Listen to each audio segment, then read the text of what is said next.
Baik, assalamualaikum warahmatullahi wabarakatuh. Untuk kuliah hari ini, saya berikan kesempatan kalau ada yang mau ditanya tentang materi kuliah kita, ya. Jadi hari ini kita review apa saja yang sudah kita pelajari selama 1 semester ini untuk mata kuliah ini, ya, baik teori maupun praktikum, ya. Jadi kalau ada yang mau ditanyakan silahkan, sambil saya coba review dengan membuka e-learning kita, ya. Jadi kita sudah belajar materinya yang pertama ketika kita kuliah awal, yaitu materi teori, ya, beberapa pengantar, ya,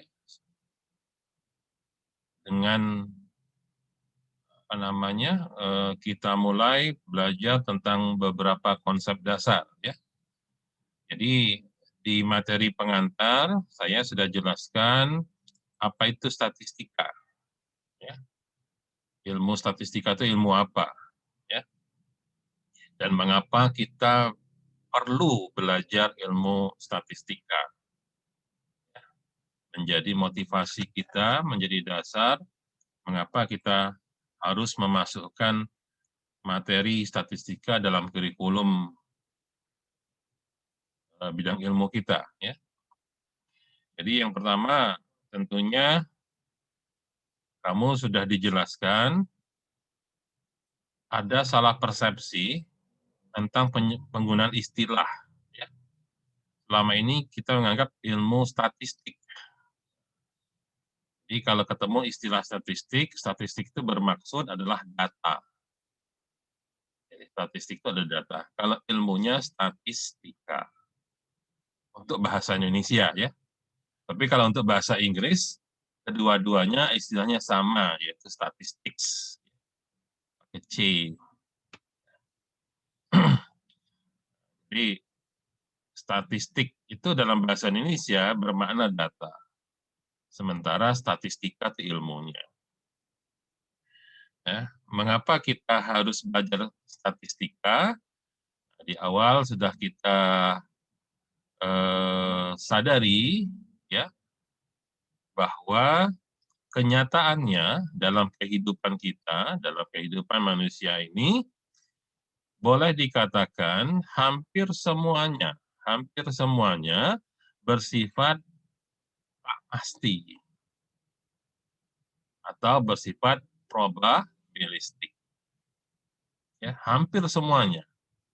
Satu-satunya yang pasti cuma satu, yaitu mati. Ya, kita sebagai umat Muslim tentunya tahu di Al-Quran sudah disebutkan bahwa semua yang bernyawa pasti akan berhadapan dengan maut. Kullu nafsin za'iqatul maut. Ya, semua yang bernyawa pasti akan berhadapan dengan maut. Itu satu-satunya yang pasti dalam perspektif yang hakiki. Ya. Selebihnya semua tak pasti semua. Ya, semuanya tidak pasti semua. Jadi bisa ya, bisa tidak, bisa bisa terjadi, bisa tidak terjadi. Ya. Dengan kata lain semuanya bersifat mungkin. Hanya Allah yang tahu apa yang terjadi yang sebenarnya. Tapi kalau untuk urusan mati kita tahu, kita pasti mati. Masalah waktunya kapan itu yang kita tidak tahu. Nah, ya. Kalaupun secara teoritis ada yang mengatakan teori deterministik itu hanyalah sebuah pendekatan manusiawi. Ya, memang jika harga telur sekilo 10.000, maka kalau 10 kilo itu pasti 100.000 karena 10.000 kali 10. Seolah-olah itu pasti, betul. Ya. Tapi itu pasti untuk sebuah hitungan. Ya. Akan tetapi ketika kita mengukur telur 10 kilo, kita menimbang, apakah pasti 10 kilo? Yakin? 10 kilo persis gitu? Ya enggak juga, karena kita nggak bisa menjamin apakah itu betul 10,000000 kilogram. Jangan-jangan 10,000005 atau justru 9,99999 kilogram, enggak persis 10. Ya, jadi itu yang saya katakan bahwa dalam kehidupan kita hampir semuanya kita berhadapan dengan kondisi ketidakpastian. Nah, disitulah tugas ilmu statistik ya untuk membantu kita menghadapi situasi ketidakpastian. Itu bagian pengantar dulu ketika kita belajar mengapa kita harus belajar ilmu statistika. Ya. Nah, sementara tadi saya katakan statistik bermakna data. Nah, ketika kita belajar praktikum, kita mulai mengenal apa yang dimaksud dengan data. Oke, apa yang dimaksud dengan data? Data itu sendiri satu istilah kata yang sudah bermakna jamak. Jadi jangan bilang lagi data-data. Saya harus mengumpulkan data-data, jangan ya. Karena data sudah bermakna jamak. Karena kalau singularnya disebut datum. Ya. Nah, jadi jangan salah lagi. Ini kamu udah belajar, udah kuliah. Jangan seperti orang yang nggak ngerti, belum seperti orang belum pernah belajar ya. Jadi kita udah tahu bahwa ada jenis-jenis data. Ya, ini materi pertama ketika kuliah praktikum. Ya. Cara menentukan jenis data sebenarnya banyak. Ada jenis data berdasarkan cara mengambilnya. Maka ada data primer, ada data sekunder. Ya, itu cara mengambilnya. Kemudian jenis data berdasarkan waktu pengambilannya.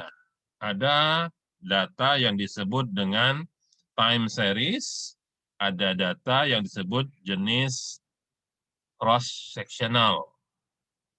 Ya, dibuka. Ya. Kemudian berdasarkan karakteristiknya, ada data itu, data yang bersifat kualitatif, ada yang bersifat kuantitatif. Ya, ini yang banyak kita pakai dalam pelajaran ilmu statistika. Ya, kualitatif dan kuantitatif yang masing-masing terbagi lagi menjadi dua masing-masingnya. Yang kualitatif terbagi dua, ada disebut data jenis nominal, ada data jenis ordinal. Oke, masih ingat itu ya? Wajib ingat, harus ingat. Kita sudah mau UAS ini. Kemudian data jenis kuantitatif terbagi dua lagi, ada yang ordinal, ada yang rasio. Ya, interval dan rasio. Ya. Kalau yang kualitatif, nominal dan ordinal. Di mana data nominal tugasnya untuk membedakan. Ya, tugasnya sebagai pembeda antara satu data dengan data yang lain. Membedakan. Kalau data yang ordinal, tugasnya adalah sebagai menunjuk tingkatan. Karena tingkatan itu pasti berbeda, beda tingkat pasti berbeda, maka data yang ordinal juga termasuk data nominal. Yang kuantitatif terbagi dua lagi, yaitu dia disebut data jenis interval dan data jenis rasio. Interval menunjukkan jarak. Ya, namanya interval itu jarak. Karena ada jarak, maka pasti berbeda tingkatannya. Maka data yang masuk kategori interval juga udah pasti dia adalah data yang menunjukkan sifat ordinal juga, karena dia bertingkat. Ya, ada yang jauh sekali, ada yang jauh, ada yang dekat sekali kan, nah, itu jarak, jaraknya. Pasti ada tingkatan. Karena ada tingkatan, dia pasti akan ada perbedaan. Maka data yang bersifat interval juga pasti bersifat ordinal, juga pasti bersifat nominal. Dan yang terakhir adalah data jenis rasio. Dari namanya rasio, rasio itu artinya perbandingan. Data yang menunjukkan perbandingan. Kenapa bisa dibandingkan? Sesuatu yang bisa dibandingkan karena dia punya titik nol mutlak, punya titik nol yang sama. Jadi kamu para lelaki, jangan membanding-bandingkan perempuan. Karena mereka nggak bisa dibandingin, karena emaknya beda, bapaknya beda. Nah, jadi kalau ingin membandingkan, harus dibuat dulu kesepakatan. Titik awalnya harus sama, sudut pandangnya itu. Ya, kita mau bilang, ya jauh mana Palembang ke Lubuk Linggau dibandingkan Palembang ke misalnya Empat Lawang misalnya. Atau Palembang ke Baturajo. Ya masalahnya kita ngukur awalnya dari mana, nolnya di mana gitu loh. Kalau nolnya di titik yang sama, baru bisa kita buat perbandingan, ini lebih jauh, ini lebih dekat. Tapi kalau nolnya nggak sama, ya gimana kita bisa membandingkan mana yang lebih jauh. Jadi perbedaan data interval yang hanya menunjukkan jarak dibandingkan dengan data rasio, di mana rasio itu ada jarak yang memiliki titik nol yang sama. Itu disebut nol mutlak. Ya, itu data rasio. Nah, itu sudah kita pelajari ya dari jenis-jenis data tersebut ya. Kemudian data yang lain, jenis yang lain yang kita pelajari selain kualitatif kuantitatif, kita juga sudah mengenal ada data discrete, ada data continue. Ya. Data discrete, data continue. Data discrete data yang melompat-lompat kayak anak tangga. Discrete artinya terputus-putus. 1, 2, 3, 4, 5. Nah, sementara data continue data yang nggak melompat-lompat. Ya, misalnya 0, 0,00001, 0,0000002. Jadi dia kalau kita gambarkan dalam bentuk diagram, dia nggak patah-patah. Garisnya adalah garis continue. Ya, sebenarnya kalau data diskrit, kalau kita gambarkan dalam diagram, dia akan patah-patah seperti anak tangga. Oke, itu di kuliah pertama praktikum sudah kita bahas, materi praktikum dan materi teori di kuliah pertama. Ya. Oke, ya, silakan ulang kalau mau nontonnya, videonya juga sudah saya posting. Silakan mau ulang-ulang lagi materinya. Ya. Di kuliah kedua kita masuk ke belajar materi tentang cara menyajikan data. Ya. Di praktikum juga kita langsung mengumpulkan data. Itu kamu belajar melakukan survei, itu mengumpulkan data berdasarkan jenis-jenis datanya. Kita tahu dalam teori, sudah kita pelajari, dalam ilmu statistika ada siklus atau fase-fasenya.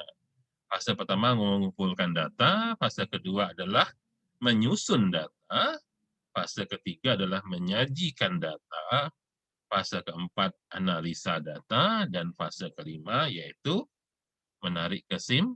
kesimpulan atau melakukan interpretasi atas data. Itulah 5 tahapan dalam ilmu statistika. Ya. Nah, di mana kita tahu jika kita melaksanakan fase 1 sampai fase 4 saja, itu disebut ilmu statistika deskriptif. Sementara jika dilanjutkan sampai fase yang kelima, disebut ilmu statistika inferensial. Oke. Nah, jadi setelah kita punya data, data itu tentunya harus kita susun, ya, supaya dia tertata dengan baik. Dan kalau sudah disusun, tinggal kita ingin menyajikannya dalam bentuk yang seperti apa. Dan kita sudah pelajari, yang namanya penyajian data itu ada tujuannya. Apa tujuannya? Tujuannya supaya data itu lebih komunikatif dan lebih dipahami. Mempermudah untuk memahaminya. Jadi jangan pernah lupa ketika kita menyajikan data, tujuannya supaya mudah komunikasi, mudah dipahami. Jangan sampai kita menyajikan justru tambah bingung melihat data. Oke? Nah, makanya kita menyajikan data bisa dengan cara membuat tabel dan bisa dengan cara membuat diagram. Ingat sekali lagi, tujuannya adalah supaya dengan ada tabel atau ada diagram, ya, data yang kita punya jadi lebih mudah untuk dipahami. Ya. Kalau ada data ditampilkan malah membingungkan, berarti ada yang salah. Itu aja kata kuncinya. Tolong dipegang seumur hidup itu, prinsip yang demikian itu. Ya. Jadi kalau kamu buat data, nanti misalnya bikin skripsi, ya, buat tugas akhir, ada tabel. Justru setelah ada tabel jadi bingung, nah ini berarti ada yang salah di tabelnya. Kamu buat diagram, ini diagram apa, kata orang. Berarti ada yang salah pada diagram tersebut. Harusnya tanpa ada penjelasan, orang langsung ngerti, ini tabel apa, ini diagram apa. Kita sudah belajar di kelas teori, jenis-jenis tabel. Ya, jenis-jenis tabel. Bahwa ada tabel yang namanya tabel klasifikasi, ada tabel yang namanya tabel, apa yang kedua? Setelah klasifikasi? Hah? Kontingensi. Dan yang ketiga, tabel distribusi frekuensi. Tabel pada prinsipnya ada 3. Tapi yang pertama, klasifikasi itu terbagi 2. Ada klasifikasi tunggal, ada klasifikasi berganda. Nah, yang berganda tuh maksudnya lebih dari 1. Boleh 2, boleh 3, boleh 4, boleh 1000. Nah, gitu ya. Oke. Namanya tabel klasifikasi. Tugasnya mengkelompokkan. Jadi dengan dikelompok-kelompokkan, orang paham ini maksudnya apa. Jangan justru makin dikelompokkan, makin membingungkan. Berarti ada yang salah. Ya. Nah, jadi yang mau dikelompokkan itu yang mana? Makanya saya sudah sempat waktu kita belajar dulu, kalau masih ingat, saya tanya, kalau ada yang harus dihilangkan, mana yang dihilangkan tanpa mengubah artinya? Nah, gitu ya, masih ingat nggak itu? Jadi yang penting yang mana gitu yang harus ada. Begitu juga pada data berganda, tabel klasifikasi ganda, tabel kontingensi. Arti kontingensi itu apa? Backup, ya, saling menutupin, saling menjelaskan, itu kontingensi. Yang mana dengan yang mana? Sehingga ketika misalnya kamu ngetik, ya, ini tanggung ini, kurang sebaris, kalau ditambahin tidak cukup halamannya, hingga harus ada yang dikurangin lah, dibuang. Mana yang dibuang tanpa menghilangkan maknanya gitu loh. Atau sebaliknya halaman kamu itu tanggung gitu loh. masih ada berapa baris? 2 baris misalnya. Masih ada 2 baris kosong di bawah. Kalau ngetik di situ sampai 1 paragraf sudah ganti halaman nanti.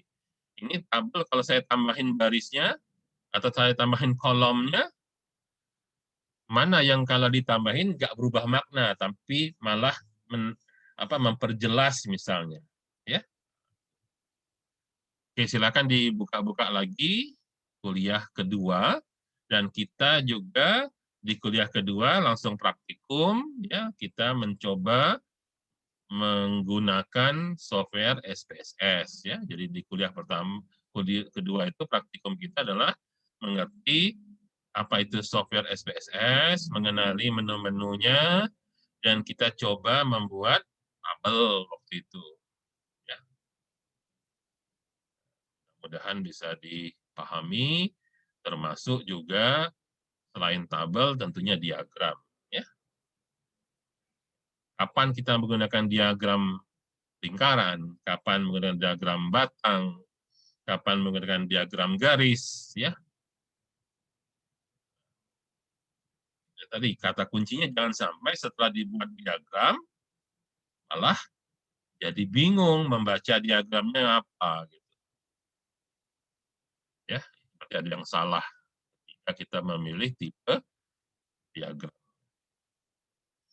Kuliah ketiga, ya, kita masuk ke lebih detail tentang materi statistika deskriptif, di mana kita mengenal, sebenarnya sudah mengenal, ya, saya yakin ini pelajaran statistika SMP, SMA sudah pernah diajarkan. Yang paling umum dalam ilmu statistika yaitu mean, median, modus. Ya.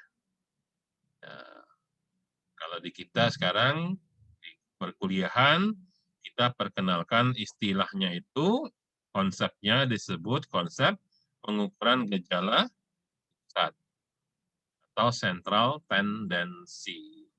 Apa itu central tendency? Yaitu satu cara menganalisa data, ya, dengan melihat kecenderungannya. Tendensi itu kecenderungan. Ya, jadi dengan mengetahui kecenderungannya, maka kita bisa menganalisa data tersebut. Jadi kalau rata-rata, nah itu salah satu wujud kecenderungan data. Jadi kalau rata-rata itu average-nya seperti apa, dia mendekat ke arah mana. Gitu.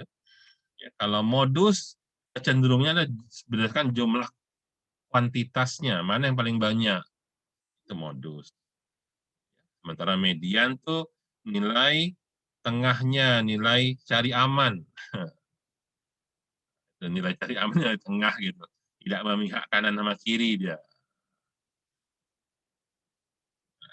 Artinya kita bisa menganalisa data, satu kelompok data, apakah menggunakan median, apakah dengan modus, apa dengan min-nya. Ya. Itu saya pikir sudah banyak kita pelajari mulai dari SMP sampai SMA. Namun sekarang ditambah lagi dengan beberapa jenisnya, seperti rata-rata, itu ada nggak cuma rata-rata aritmatik, ada rata-rata geometrik, ada rata-rata apa logaritmik sebetulnya, ya, termasuk teknik menghitungnya. Karena kita tahu data itu ada yang dikelompokkan pakai tabel distribusi frekuensi, ada yang tidak dikelompokkan. Nah, bagaimana cara menghitung mean, median, modus pada data yang dikelompokkan, dengan bagaimana menghitung mean, median, modus dengan pada data yang tidak dikelompokkan. Ya. Itu juga sudah kita pelajari. Masuk kuliah keempat, berbagai macam teori yang berkaitan dengan probabilitas. Probabilitas pada prinsipnya adalah perhitungan matematis, ya, dari semua kemungkinan yang mungkin terjadi kenyataannya dia muncul berapa. Nah, itu namanya probabilitas. Ya. Jadi kalau dadu dilempar, maka semua kemungkinannya adalah mungkin keluar 1, mungkin keluar 2, mungkin keluar 3, mungkin keluar 4, mungkin keluar 5. Mungkin keluar 7, karena dadu itu nggak ada mata 7. Gitu. Prinsipnya itu. Ya. Ketahuilah dulu apa yang possible, apa yang mungkin terjadi. Baru setelah itu kita lihat apa yang terjadi. Ya, ini prinsip yang bisa dipakai dalam segala hal kehidupan kita. Kamu kuliah. Kuliah itu bisa tamat, bisa DO. Harus sadar dari awal, jangan dikira lulus tes masuk Unsri, status mahasiswa baru, pasti tamat, pasti wisuda. Ya. Orang masuk pasti akan ada keluarnya, tapi keluarnya apakah keluar DO, apakah keluar dengan wisuda, atau ya, keluarnya baik-baik, pamitan, dia mengundurkan diri, ya bisa saja. Daripada DO, mending mengundurkan diri. Bedanya apa? Kalau DO hilang semua. Tapi kalau mengundurkan diri, mana matanya sudah lulus, kamu bisa ambil transkrip kamu bisa daftar lagi di swasta. Itu bedanya mengundurkan diri dengan DO. Kalau DO sudah hangus terbakar semua. Sebenarnya prinsip probabilitas itu. Ya. Nah, pertanyaan kita, bagaimana cara memperbesar probabilitas? Tentunya probabilitas yang kita inginkan.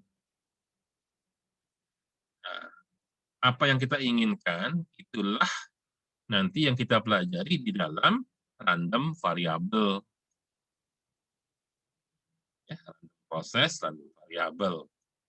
Ya, kata kuncinya bahwa yang disebut random proses itu semua hal yang mungkin terjadi pada sebuah kejadian. Apa saja yang harus kita ketahui. Ya, sementara yang mau kita inginkan atau yang kita harapkan itu akan masuk dalam perhitungan random variable. Ya. Silakan buka lagi materinya di kuliah kelima kita kuis, ya. Kuliah ke-6. Ketika belajar random variable, ya, kita mengetahui dan sudah kita pelajari, ya, bahwa ada jenis data yang tadi sudah kita singgung di awal tadi, tapi diulang lagi di waktu kita belajar tentang random variable dan random process, yaitu ada data yang sifatnya diskrit, ada data yang sifatnya kontinu. Ya. Contohnya adalah kalau kita punya random proses acak yang menghasilkan variabel, ya, sehingga terjadi yang namanya random variabel, seperti contoh, yaitu A adalah sebuah kejadian, ya, yang menghasilkan bilangan ganjil antara 1 sampai 9. Masih ingat waktu itu, ya? Maka jawabannya adalah, hasilnya itu adalah bilangan ganjil antara 1 sampai 9 adalah 3, 5, 7. Antara, ya. B adalah sebuah proses atau sebuah kejadian yang random, yang acak, yang menghasilkan data berupa bilangan genap antara 1 sampai 9. 2, 4, 6, 8. Maka A sama B, kedua-duanya adalah variabel diskrit. Karena datanya jenis diskrit. Ya. Ada jelas ya, bilangan ganjil, bilangan genap, ya Pak.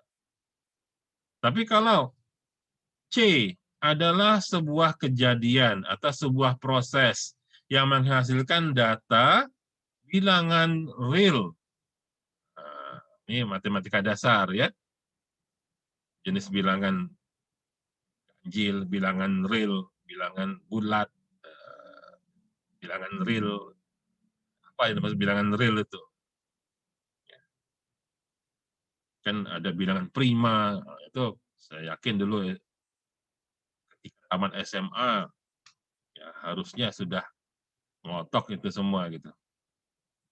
Ya, bilangan real yang terletak antara 1 sampai 9. Oh, sangat banyak sekali. Jangan antara 1 sampai 9. Antara 1 sampai 2 saja, wallahu a'lam jumlahnya ada berapa. Karena itu bilangan real, maka data yang dihasilkan adalah data kontinu. Karena datanya kontinu, maka ketika kita mencoba membuat distribusinya, ya, maka akan muncul distribusi diskrit dan distribusi kontinu. Ya. Apa itu distribusi? Distribusi adalah suatu analisa data dengan melihat sebarannya. Jadi kalau tadi di kuliah yang ke berapa? Kuliah yang ketiga, kita mempelajari cara menganalisa menggunakan central tendency atau pengukuran gejala pusat, ya, dilihat dia justru terpusat. Memusat kemana? Apakah memusat ke rata-rata? Ya, boleh kita pakai memusat ke modus, atau boleh kita memusat ke median dari data tersebut untuk menganalisa seluruh data. Ya. Nah, pilihan kedua, cara menganalisa itu selain dengan melihat central tendensinya, yaitu dengan cara melihat distribusi dari datanya. Bagaimana data itu tersebar. Ya. Jadi jenis distribusi tergantung pada jenis datanya. Jenis data tergantung jenis variabelnya. Ya. Sementara di random variabel kita sudah tahu ada yang namanya variabel diskrit, ada variabel kontinu. Maka tentunya distribusinya juga akan ada distribusi diskrit yang kita pelajari di kuliah ke-6, dan ada distribusi kontinu yang kita pelajari di kuliah ke-9. Oke? Di kuliah ke-6, kita belajar tentang distribusi diskrit, di mana kita sebenarnya banyak jenis-jenisnya, tapi yang kita pelajari 3 yang paling penting, yang paling utama, yaitu distribusi uniform atau distribusi seragam, di mana semua data memiliki peluang yang sama. Jadi kalau kita punya 10 data, maka dia seragam peluangnya, maka 1/10 semua. Sama kayak arisan. Ya. Jadi peserta arisan orang 30 diguncang, maka kesempatan untuk menang di situ sama untuk semua orang. Namanya distribusi seragam. Jadi peluangnya sama, probabilitasnya seragam. Nah, itu maksud dari distribusi seragam atau distribusi uniform. Oke? Rumusnya ya 1/K. K itu jumlah data. Kalau K-nya ada 10, ya 1/10. Kalau jumlah data ada 30, maka 1/30. Ya. Seragam, intinya itu peluangnya sama, nggak beda-beda.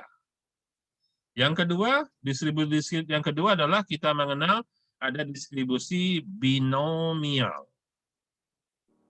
Dari namanya, bi artinya 2, nominal, nominal. Pembeda. Datanya pasti data jenis binomial. Nominal. Ya. Seperti apa distribusi binomial? Distribusi binomial adalah distribusi di mana kejadiannya hanya mungkin dua situasi. Ya atau tidak, masuk atau keluar, menang apa kalah.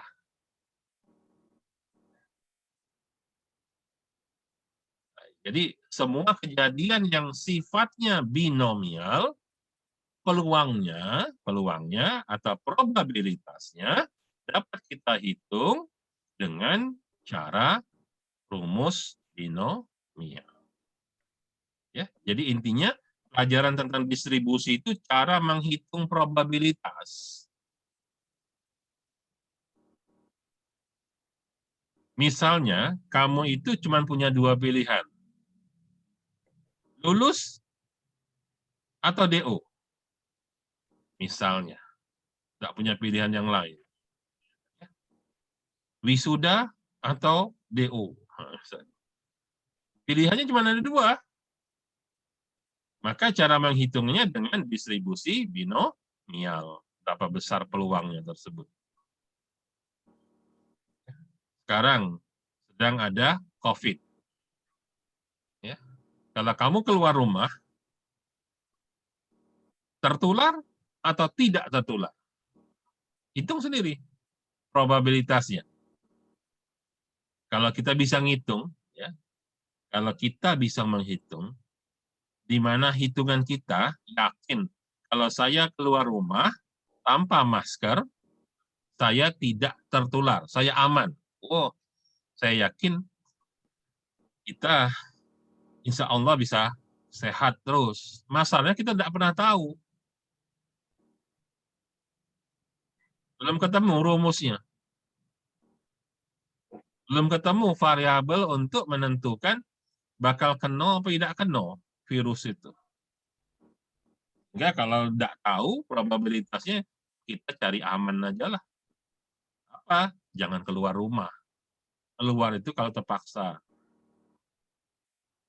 Ya saya juga mau kalau ketemu rumus cara menghitung probabilitas virus COVID 2019 misalnya.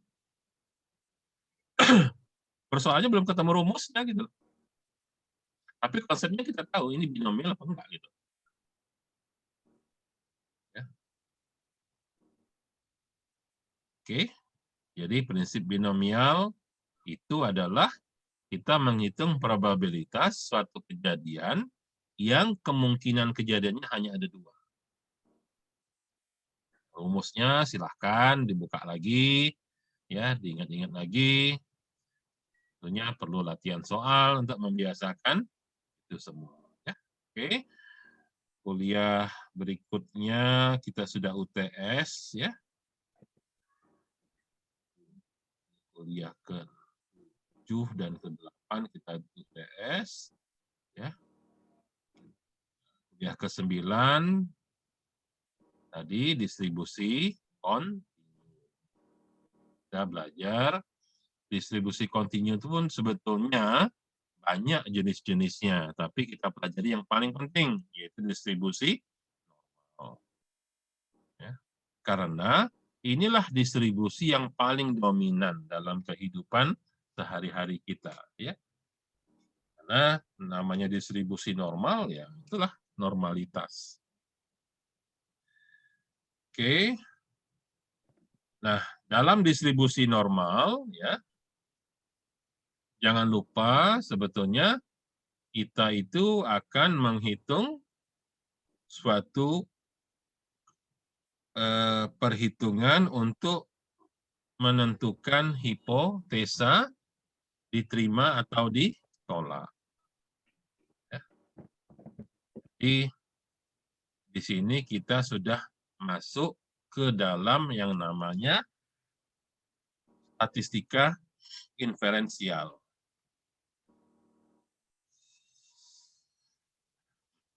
Ya, enggak lagi di statistika deskriptif, kita sudah masuk ke statistika inferensial. Karena pada akhirnya kita akan menarik kesimpulan dari hasil analisa kita. Ya. Maka yang namanya uji statistika pada prinsipnya adalah uji untuk membuktikan sebuah hipotesa. Ya, hipotesa ini adalah sebuah dugaan yang harus diuji kebenarannya, sehingga nanti diterima atau ditolak. Itu namanya hipotesa. Oke. Nah, kita juga sudah belajar di distribusi normal itu baik hitungan teoritis, ya, atau kita praktikum menggunakan SPSS. Ya. Kalau untuk hitungan teoritis, kita menggunakan tabel Z sebagai tolak ukur. Ya, kan tabel Z. Oke, jadi distribusi normal itu bisa didekati dengan cara perhitungan, ya, teoritis, atau dengan cara praktek, kita langsung menggunakan aplikasi di SPSS. Ya, oke. Nah, selanjutnya adalah ini sudah masuk ke uji-uji statistika lainnya yang menurut saya perlu untuk anak program diploma. Ya, sebenarnya masih banyak lagi yang lain, tapi saya batasin ya hanya pada uji yang sifatnya perbandingan dua kelompok. Ya, dengan dua kelompok. Tapi kalau mau lanjutkan dengan perbandingan lebih dari dua kelompok, sebenarnya ya tinggal di-advance-kan saja, ya.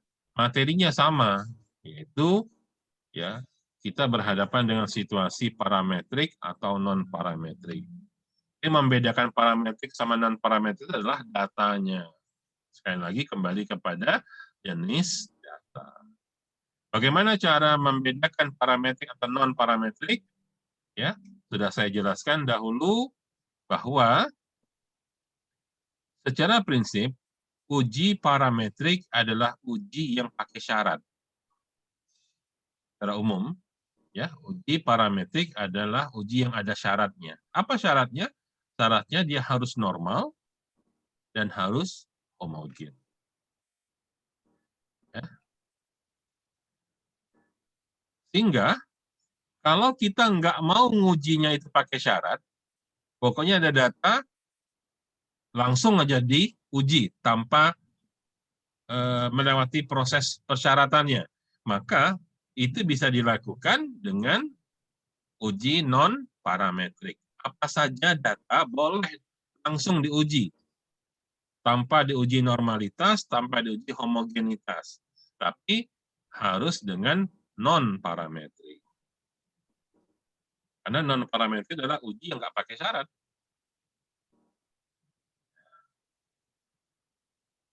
Parametrik harus pakai syarat. Yang mana yang bisa diuji secara parametrik? Yaitu data, jenis, interval atau rasio. Atau dengan kata lain, data jenis kuantitatif. Yang bisa diuji secara parametrik.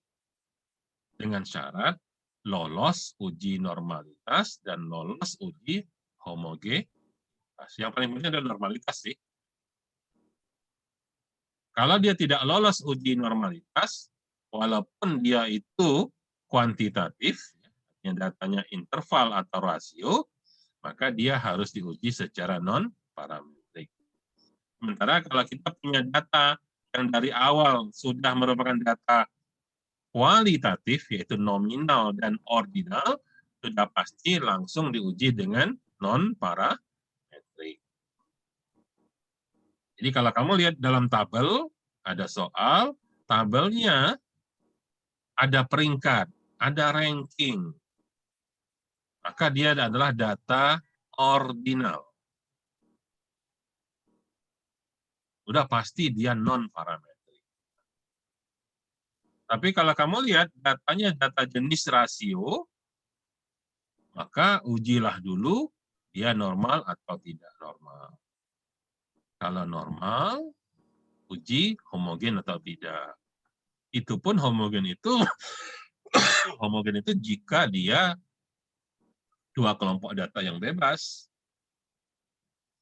Tapi kalau dia dua kelompok data yang terikat, sudah pasti homogen.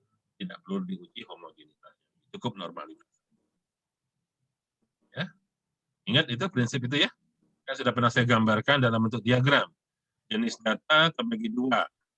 Ya. Kualitatif, kuantitatif. Kalau kualitatif, yaitu nominal dan ordinal, langsung non-parametrik. Kalau dia kuantitatif, ya, dia rasio atau interval, uji dulu normal atau tidak.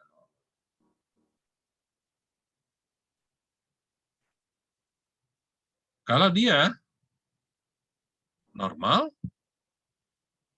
tergantung dia data bebas atau data yang terikat. Kalau data bebas, wajib uji homogenitas. Tapi kalau dia data terikat, langsung bisa dengan uji parametrik.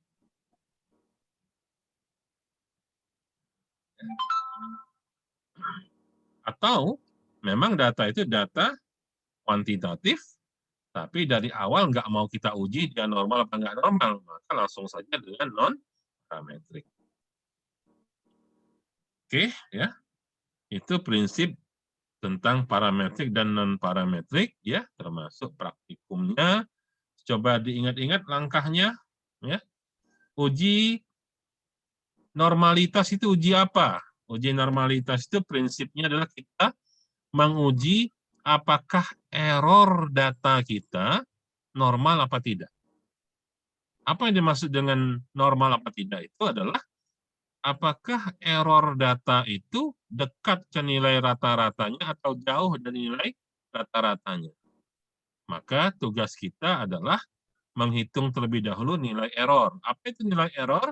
Yaitu selisih antara data dengan nilai rata-rata kelompok data. Kalau kita buat tabel, itulah nanti ada XI adalah data yang ke I, data X yang ke I, ya, XI kurang X bar. Itulah nilai error. Ya. Itu nilai error. Nah, nilai errornya jauh atau dekat dengan garis rata-rata. Makanya kalau digrafikkan, ya, titik-titiknya itu ke garis itu jauh apa dekat. Kalau dekat, maka kita bisa katakan dia itu normal, ya, dan mengelompoknya homogen atau heterogen juga terlihat dari sana dalam bentuk grafik. Bagaimana cara melakukan uji normalitas? Pertama, tentukan dulu atau buat dulu atau tampilkan dulu di tabel kita itu nilai error tadi ya, XI min X bar-nya itu. Caranya gimana? Analyze general linear model, ya. Habis itu apa? Habis analyze general linear model, ya. Tampilkan pada menu save, centang, residu, unstandarized. Nah, masih ingat nggak tuh? Terus di-OK-kan sehingga akan muncul residu. Residu itulah yang res 1, misalnya res 2, kalau ada berapa tabelnya ya. Ya, kalau data kita satu variabel maka univariat. Kalau data kita banyak variabelnya maka multivariat pada menu tadi. Sehingga di tabel kita akan bertambah ada kolom baru yaitu kolom res 1 ya, misalnya. Nah, itulah data error, yaitu selisih data terhadap nilai rata-ratanya. Itu yang menentukan dia normal apa tidak normal. Jika melakukan uji normalitas, yang kita panggil adalah analyze, descriptive statistik, explore. Ingat nggak tuh menu-menunya itu? Ya, oke. Kalau terbukti error, errornya normal, ya, maka Bagaimana cara melihat membuktikannya? Yaitu dengan cara melihat berapa signifikan nilai sig dari Kolmogorov-Smirnov atau Shapirowicz. Satu. Dan ingat, tahapan uji statistika selalu ada 4 tahapannya. 1, tentukan hipotesa. 2, tentukan alat uji.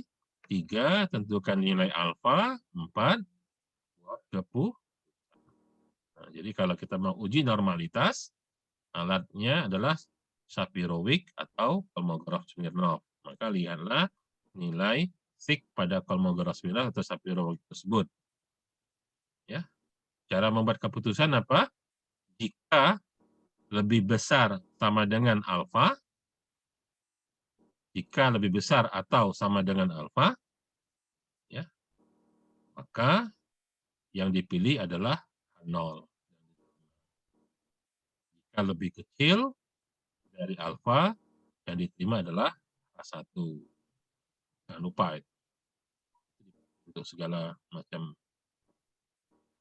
Ya, itu diuji parametrik, itu semua. Kalau sudah terbukti dia normal, lihat homogenitasnya. Ya. Homogenitasnya bisa dilihat dari grafik, atau bisa dilihat di hasil tabel, yaitu pada menu Laveness. Di Laveness itu kan muncul ketika kita melakukan uji perbandingan rata-rata.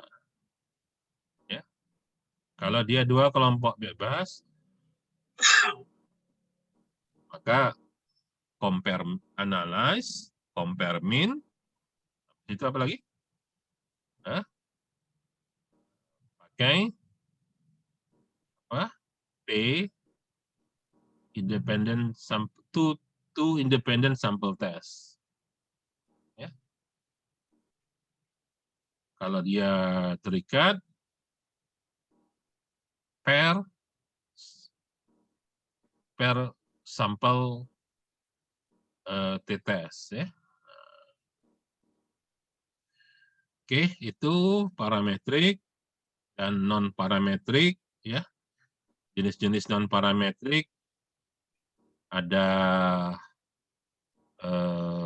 apa lagi di non parametrik? Kalau dia dikotomi, kalau dia non dikotomi, ya, itu perbandingan semua. Ya. Kuncinya sama, itu pakai 4 langkah pengujian. Tinggal nanti jenis-jenis alat ujinya jangan lupa. Tadi normalitas Kolmogorov, Smirnov, atau Shapirowicz. Ya. Perbandingan rata-rata pakai t-test, tergantung data bebas, berarti two sample test independent atau two pair t-test. Ya. Sementara non parametrik ada untuk yang dikotomi dan non dikotomi. Desain, ada uji apa lagi? Make apa? Hah? Untuk yang dikotomi, datanya ya tidak atau 1-0 atau yes no, itu data dikotomi. Hah? Apa namanya? Ya, silakan dibuka di kuliah 11 dan 12.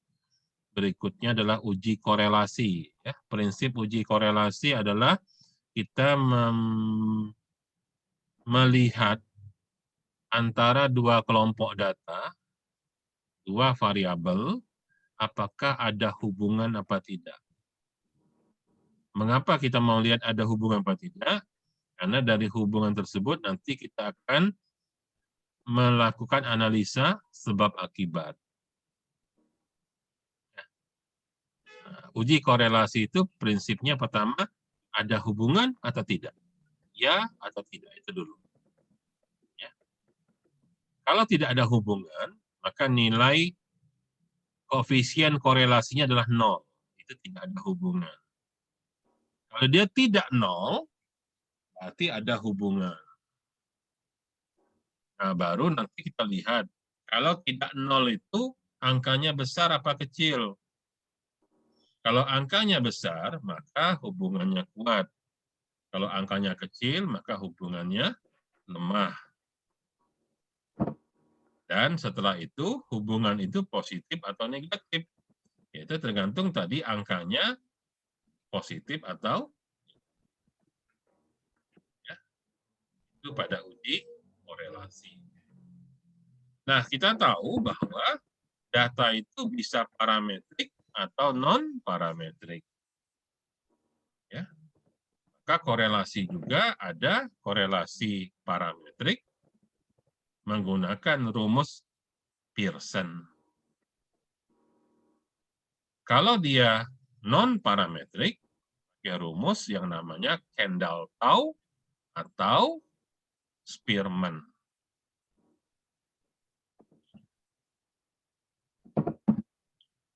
Oke. Sebenarnya mau pakai rumus apa saja bisa semua, cuman kualitas atau tingkat akurasinya yang berbeda. Ya. Terakhir, setelah kita melihat ada atau tidak ada korelasi, ya. Kenapa kita memulai dengan korelasi? Karena itu akan mengawali kajian atau analisa yang lebih mendalam, yaitu tentang hubungan sebab akibat. Hubungan sebab akibat itu maksudnya adalah apakah ada pengaruh dan mempengaruhi dari hubungan tersebut. Ya. Jadi kalau dari awal nilai R atau nilai korelasinya 0, sudah selesai, berhenti di situ. Nggak ada hubungan data itu. Tidak ada tindak lanjutnya. Maka kalau tadi dia tidak sama dengan 0, artinya pada uji korelasi yang diterima adalah H1, artinya R tidak sama dengan 0, artinya dia ada hubungan. Pertanyaan berikutnya adalah hubungannya kuat apa lemah. Kalau sudah tahu kuat apa lemah, hubungannya positif atau negatif. Nah, kalau sudah tahu ada hubungan positif atau negatif tadi, kita mau lihat dampaknya seperti apa. Dampak itu pengaruh. Itulah namanya regresi. Maka, jika ada regresi, ya, ini kesimpulan. Jika ada regresi, atau jika ada pengaruh, maka pasti ada hubungan atau ada korelasi. Tapi kalau ada hubungan atau ada korelasi, belum tentu ada regresi. Tolong dipahami itu ya.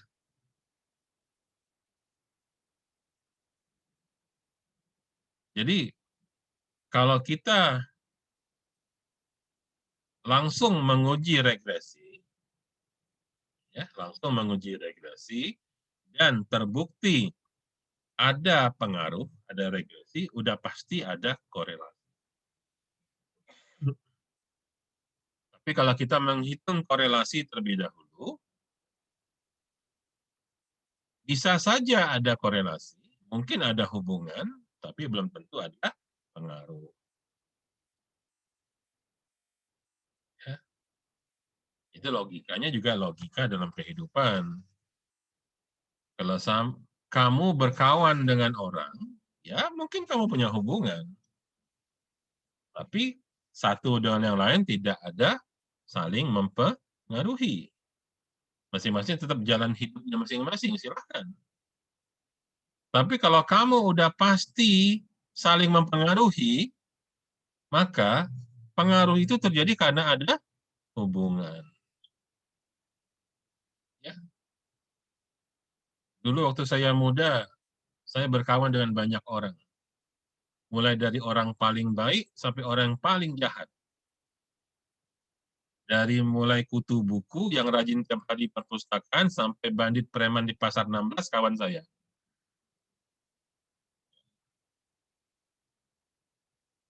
Kenapa? Karena saya tidak takut terpengaruh.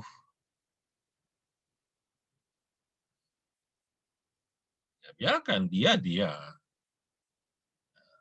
Tapi kita baik sama dia, nggak musuhan gitu. Ya. Itu namanya korelasi, belum tentu ada regresi. Pengaruh, hubungan belum tentu ada pengaruh. Tapi kalau kita sudah dipengaruhi, pasti karena ada hubungan.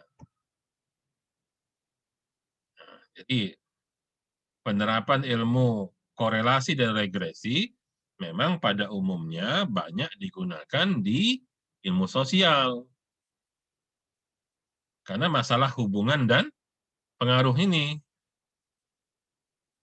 Ya.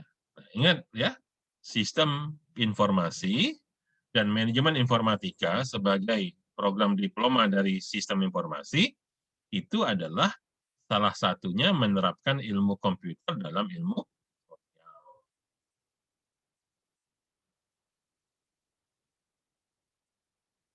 Ya. Oke, rumus-rumus ya saya pikir regresi sederhana atau regresi berganda. Regresi sederhana, Y sama dengan konstanta ditambah Bx, ya, atau A tambah B koefisien dari X. Rumusnya sudah kita bahas minggu lalu, bagaimana cara menghitung atau mendapatkan nilai persamaan Y sama dengan A tambah BX. A itu apa? A itu adalah konstanta. Sementara B itu apa? B itu adalah koefisien dari X. Apa disebut dengan koefisien dari X adalah tingkat kemiringan garis sudutnya itu. Itu terbentuk dari mana? Terbentuknya adalah berasal dari sigma apa? Sum of square. Ya. Sum of square. SS X Y dibagi sum square X X. Ya. Apa itu sum of square? Itu sum itu artinya jumlah atau sigma, simbol matematiknya, jumlah dari hasil perkalian error X dengan error Y. Itu sum square of X, Y. Jadi kita hitung dulu error dari X, kita hitung error dari Y. Apa itu error X? Itu XI min X bar. Dikalikan dengan YI min Y bar. Ya, itu hasil kali antara error X sama error Y disebut SSXY. Ya, sum of square X dan Y. Sementara SSXX, sum of square dari X dengan X. Itu adalah error X dikali dengan error X atau X kuadrat. Nah, ya, maka kita dapatlah koefisien nilai B-nya. Ya. Kalau B-nya dapat, ya, maka kita bisa kembalikan ke persamaan asal bahwa Y sama dengan A tambah BX. Nilai A-nya berapa? Ya gampang, Y-nya kita nolkan saja. Ya, kita tahu nilai Y sama dengan 0, berarti X-nya pada berapa. Atau sebaliknya, jika X-nya dinolkan, itulah nilai Y-nya. Nilai Y itu adalah nilai A. Itu sudah saya berikan contohnya itu juga di file contoh hitungan analisa regresi. Semuanya ada di sini ya. Ada di sini. Nah, jadi itu sudah saya rangkum semua materinya sebagai bahan latihan untuk persiapan UAS. Ya, silahkan kerjakan latihan, ya, baik latihan untuk praktikum maupun latihan yang soal teori. Ya, jadi di sini ada soal, kerjakan, buat di file Microsoft Word. Microsoft Word-nya yang diupload ke sini. Saya cuma minta kamu latihan. Ya, tinggal latihannya itu nunggu kawan, karena ini akan saya sengaja buat bahwa kalau ada yang posting, yang lain bisa melihat dengan kawan. Ya karena ini latihan. Nah, tinggal latihan itu paham apa enggak. Ada orang sekedar melepaskan kewajiban bahwa dia sedang ngumpul dengan cara punya kawan diupload ulang. Memang dia ngumpul, tapi dia tidak paham. Ya, ada orang yang lihat punya kawan, tapi dipelajari sampai paham. Ada orang yang memang paham karena ngerjakan sendiri. Nah, yang paling parah itu adalah yang tidak ngumpul. Sudahlah tidak paham, tidak ngumpul pula. Ya, ini namanya juga persiapan. Ya, persiapan, ya dengan kata lain, menguji pemahaman kamu. Tapi kalau yang targetnya, yang penting aku ngumpul, tidak masalah, terserah. Ya, saya nggak bisa lagi, ya karena tidak mungkin lah ini kita kuliah online, ya ini tugas-tugas online, mau ketat-ketat bahwa harus kerjakan sendiri, siapa yang ngejamin? Nah, jadi kembalikan kepada diri kamu sendirilah ya. Kamu mau jujur pada diri sendiri apa tidak? Kamu targetnya belajar sampai paham atau sekedar yang penting melepaskan kewajiban, bahwa ada kuis yang sudah dikumpul, ya, termasuk ujian misalnya contek apa tidak, ngepek apa tidak, dibuatkan oleh orang lain apa bukan, ya itu nggak bisa dikendalikan. Gitu ya. Silakan kembali pada diri kamu sendiri. Ya. Tapi yang kamu harus ingat bahwa kita umat Muslim tahu di kiri kanan kita ini ada rakib dan atid yang mencatat semua perilaku kita. Ya. Bahkan di Quran disebutkan untuk setiap sebuah kebaikan sebesar biji zarah sekalipun akan dicatat dan diminta pertanggungjawaban, dan sebaliknya untuk setiap perbuatan yang tidak baik dari sebesar biji zarah sekalipun akan dapat pertanggungjawaban nantinya. Silakan bagaimana kamu menyikapi. Oke, ya silakan dikerjakan. Ini waktunya saya setting sampai jam 3 sore. Artinya harus dikerjakan hari ini juga. Ya, baik yang praktikum maupun yang teori. Silakan dikerjakan. Targetnya memang cuma ngumpul atau tidak ngumpul. Gitu ya. Masalah kamu paham apa enggak, ya terserah. Oke, ada pertanyaan sampai di sini? Ini kesempatan terakhir untuk kelas kita. Ada yang mau ditanyakan tentang materi perkuliahan, baik praktikum maupun teori? Hah? Cukup jelas? Ya? Ini sudah saya review semua materi dari kuliah pertama sampai kuliah terakhir. Ya, mudah-mudahan bisa dipahami. Ya, saya sudah berusaha, ini yang mampu saya ajarkan. Ya, tinggal tingkat pemahaman kamu dan keseriusan kamu dalam belajar seperti apa. Oke, kalau nggak ada lagi kita akhiri kalau gitu. Terima kasih. Ya, silakan dikerjakan latihan kuisnya dan jangan lupa dikumpul hari ini juga. Ya, saya tunggu sampai batas waktu jam 3 sore, jam 15. Jadi ada waktu 4,5 jam, ya lumayan cukup. Terima kasih. Assalamualaikum warahmatullahi wabarakatuh. Waalaikumsalam warahmatullahi wabarakatuh.